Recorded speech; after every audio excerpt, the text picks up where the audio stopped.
addition to all of that, we've got the new wrestling commentary show in the works.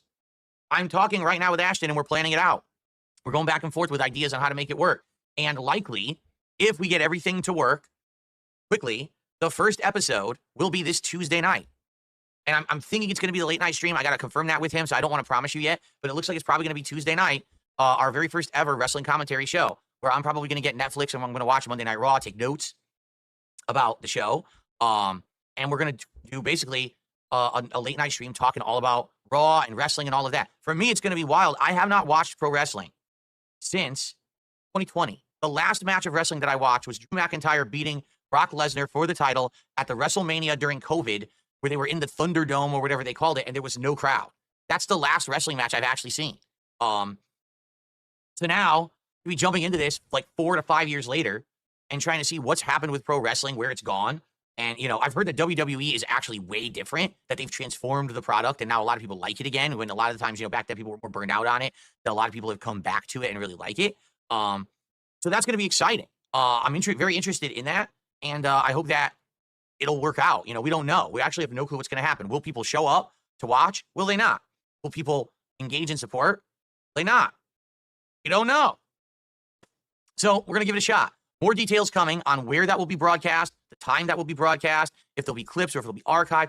All that will be coming soon. We don't have it nailed down yet. We're going to work on it in the next couple nights. Once we have all the details, I will let you know, and full speed ahead on that. All right? What an awesome new project for the new year, right? Cool. All right.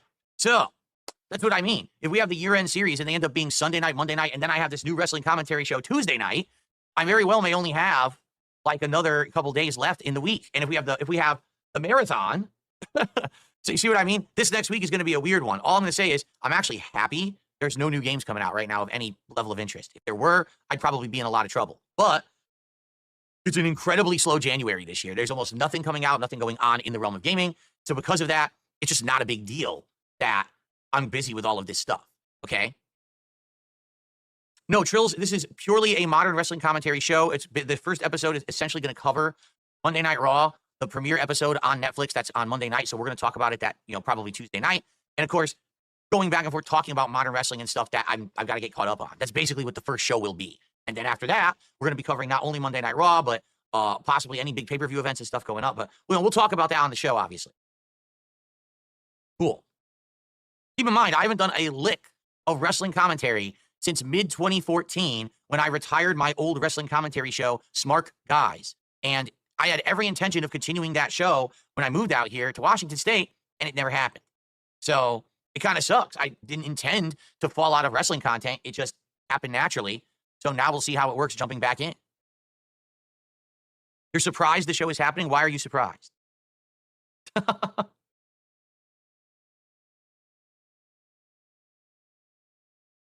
Can we watch the mask?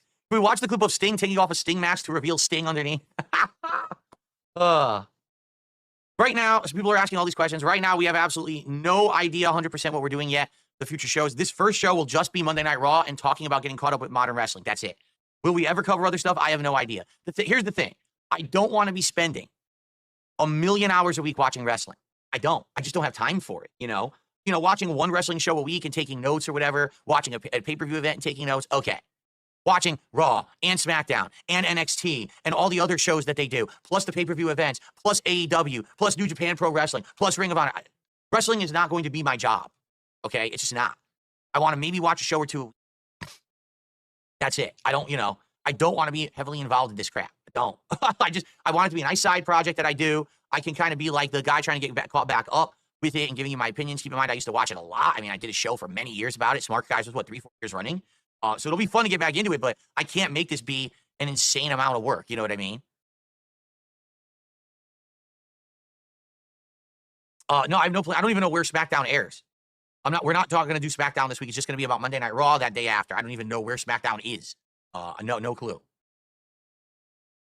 Okay.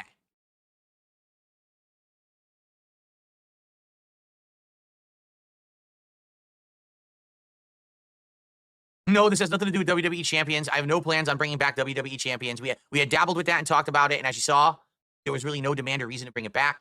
Again, the whole deal with WWE Champions is very simple. WWE Champions is a game, a mobile game that I played in my own spare time. I never publicly talked about it. It never should have crossed over to the public eye whatsoever. Okay. It was obsessed, crazy, unhinged losers tried to micromanage, or I should say, mine the data of things that I'm involved in that have nothing to do with anyone and try to bring all of my private stuff public. And my WWE Champions is the dumbest thing possible in all of that. Mobile game habits and spending and shit it's no one's business. No one truly knows anything about how much I've ever spent, how much time I've spent. It's all bullshit. It's all nonsense, half-truths, over-exaggerations. No one will ever know the truth, because it's no one's business. How I spend my money and my time is absolutely of no one's fucking concern whatsoever, and never was. But these people are nuts. So for years, they forged their giant conspiracy theories, their humongous, stupid narratives that were always untrue or based on half-truth. And they turned it into a reason to hate DSP, because DSP is a horribly addicted, terribly, awfully behaving person who constantly is lying to you because every dollar that you give him on a stream, he spends on a mobile game. Never true. Never. Now, did I play mobile games? Yes. WWE Champions and other ones. Did I spend on mobile games? Yes. Did it bankrupt me? No. Not at all. Trust me, the massive amounts of overspending that I did when I moved out here and I furnished this house 10 years ago, and then the fact that I juggled credit cards onto other credit cards and onto balance transfers and shit like that, all the while my income was dropping dramatically from YouTube because of troll activities like false copyright strikes and the like, that's what got me into bankruptcy. Not spending money on a mobile game. But that's the narrative they want to create because they like to give a dramatic story so that they have something to talk about and get clickbait views. So, the reason that WWE Champions was a thing is because, for me, I wanted to show people it didn't actually matter. Any of the bullshit that these people had so hyper-focused on over all these years that it never mattered. And so by me playing WWE Champions publicly, by me showing you how to play the game and all the knowledge I had of it, by spending on it right in front of the eyes of thousands of people, I showed people that none of it made any difference and it had no power over me whatsoever. And people not only liked it, they gave me money to spend on it. You understand that? People were like, not only do we not care that you play mobile games, we're going to actively give you hundreds of dollars during the streams to then spend on that stream playing said mobile game.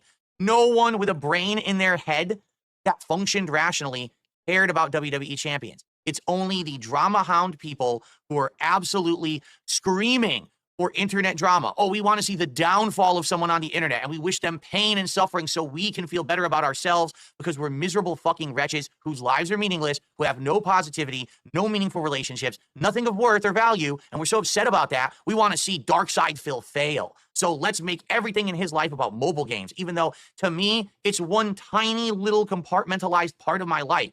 Literally sitting here playing a mobile game on my phone while I'm doing something else. You want to know when I play WWE Champions? When I'm relaxing at night after a day of work. Maybe I'm sitting on the couch with my wife and we got something on TV.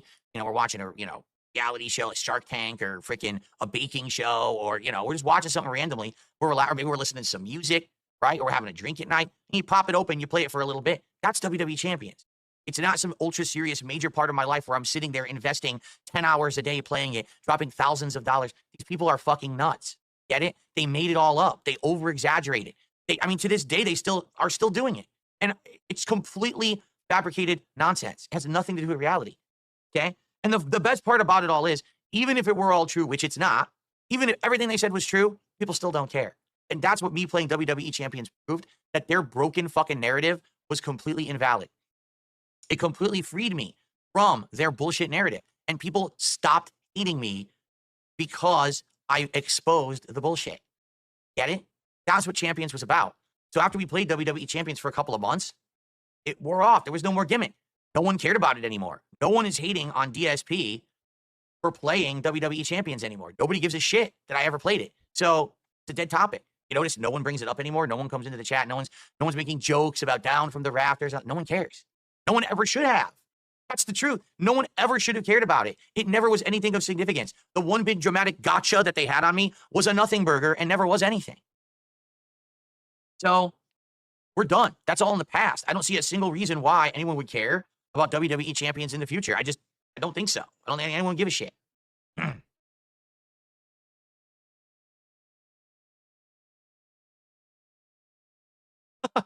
Okay.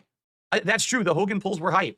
Absolutely. When we were pulling for Hogan's and then we got Hogan, that was pretty hype. It was fun as hell. But that's the thing. That's the kind of thing. It's only ever going to be hype once. And that hype has passed. So there's really no reason to keep bringing it up. Excuse me.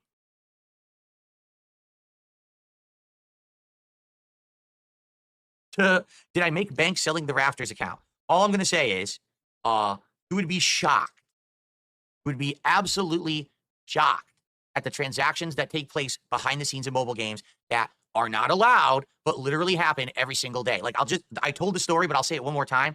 The reason I knew that you could sell an account in WWE Champions, even though it was against the rules, was that there was a high-ranking prominent player, like one of the leaders of one of the big factions in the game, who announced publicly to the entire game he was retiring, but then all of a sudden his account kept playing.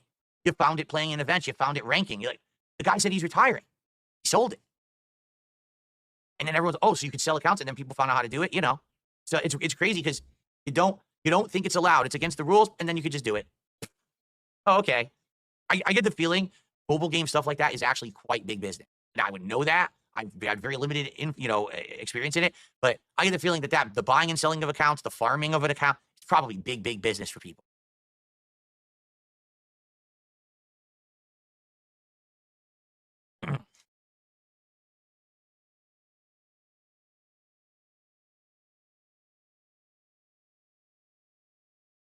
Okay. So I think we're done here. We talked about all of that. So all this good stuff's coming up. You know,